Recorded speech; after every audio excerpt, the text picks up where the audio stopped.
10. भारत गौरव। भारत गौरव पद्य के कवि मैथिली शरण गुप्त का जन्म सन 1886 में झांसी जिले में चिरगांव में हुआ था और निधन सन 1964 में हुआ था। भारत भारती, साकेत, पंचवटी, यशोधरा, विष्णुप्रिया आदि इनकी प्रमुख रचनाएं हैं। प्रस्तुत काव्य में देश का अतीत, वर्तमान और भविष्य चित्रित है। गुप्त जी ने भारत के अतीत का गौरवशाली चित्र प्रस्तुत किया है और इन्हीं विशेषताओं के आधार पर उसे विश्व के सिरमौर पद पर प्रतिष्ठापित किया है। समझूती। पहली पंक्ति।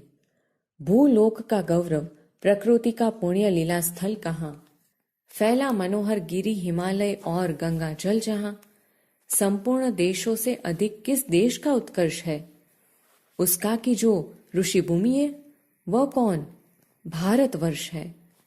इस पंक्ति में कवि कहते हैं कि वह स्थान कहाँ है जिस पर संसार को गर्व है, जो प्रकृति की क्रीड़ा भूमि है।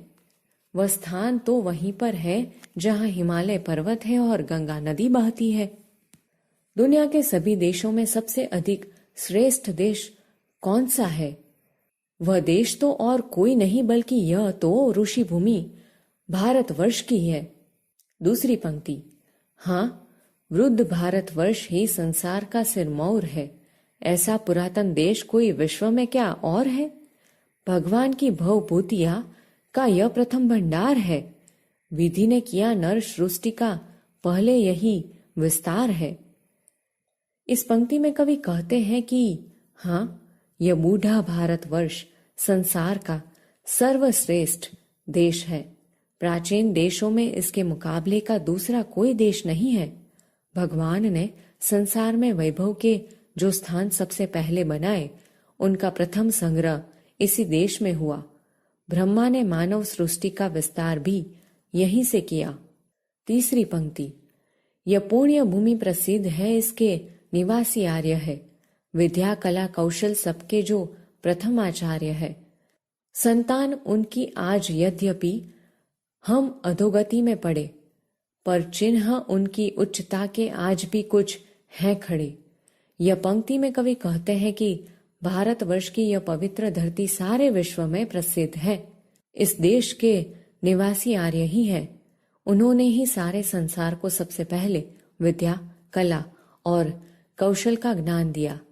यद्यपि उन आर्यों की संतानें आज बुरी दशा में है, फिर भी उनके महान चरित्र के कुछ निशान आज भी मौजूद हैं।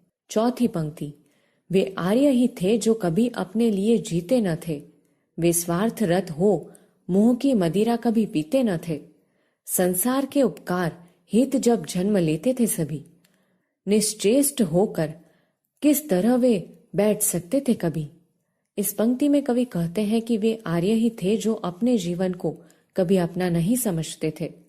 उन्हें कभी अपने ही लाभ का मोह कभी नहीं होता था। वे संसार का उपकार करने के लिए ही जन्म लेते थे। फिर वो निष्क्रिय होकर कैसे बैठ सकते थे?